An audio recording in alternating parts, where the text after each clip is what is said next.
Economy. As expected, the Federal Reserve took the biggest step yet toward curbing inflation, raising interest rates by 3/4 of a point. It's the biggest single increase since 1994. And we're not done yet. So for some perspective here, economists say every 0.25% increase made by the Fed, you'll be paying an extra $25 for every $10,000 of debt.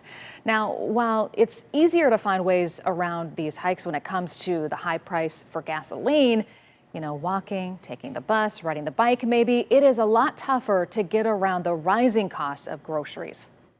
Before I would do like steak, maybe crab legs, but now that's not it. I'm not doing that no more. I can't be that fancy no more. And Northeast Ohio farmers say that the price that we're paying for a lot of things right now are based on last year's harvest. That means the current cost for fuel and fertilizer could impact grocery prices even more in the coming months.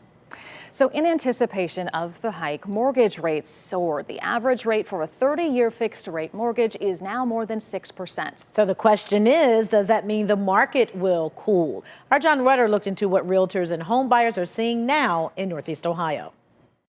Well, it's still a seller's market for sure here in Northeast Ohio, but that market has cooled recently, even as interest rates rise. It hasn't made much of a dent in home prices, and patience is still the key when it comes to buying a home. It's really been a mix of frustration, excitement, stress. Yes, definitely just an emotional roller coaster. Unfortunately, that white-knuckle ride continues for Northeast Ohio homeowners, as buyers are still snatching up homes at a blistering pace. We've seen, 32 other offers, people going 40, 60,000 over asking. But there is some relief in sight for buyers. According to Realtor.com, U.S. inventory of active listings grew year over year for the first time since 2019.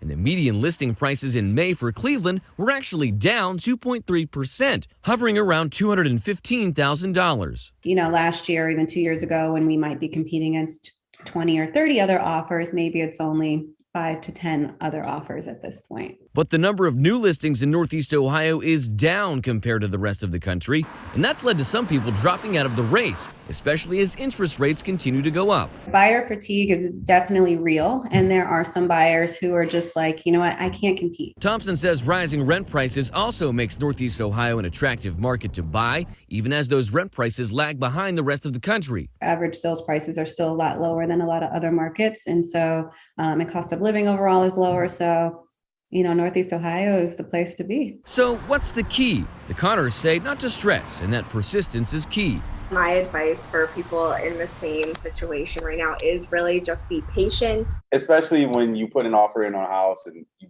both love it and you're like, I can see myself living here for a long time, and you don't get it. That can be stressful. Thompson also says that trend of buyers offering $40,000, even $60,000 over the asking price has chilled out a little as well, but that listing price is still just a starting point. She also says less buyers are waiving inspections, but they also aren't always asking the seller to pay for repairs. Reporting for News 5, I'm John Rudder.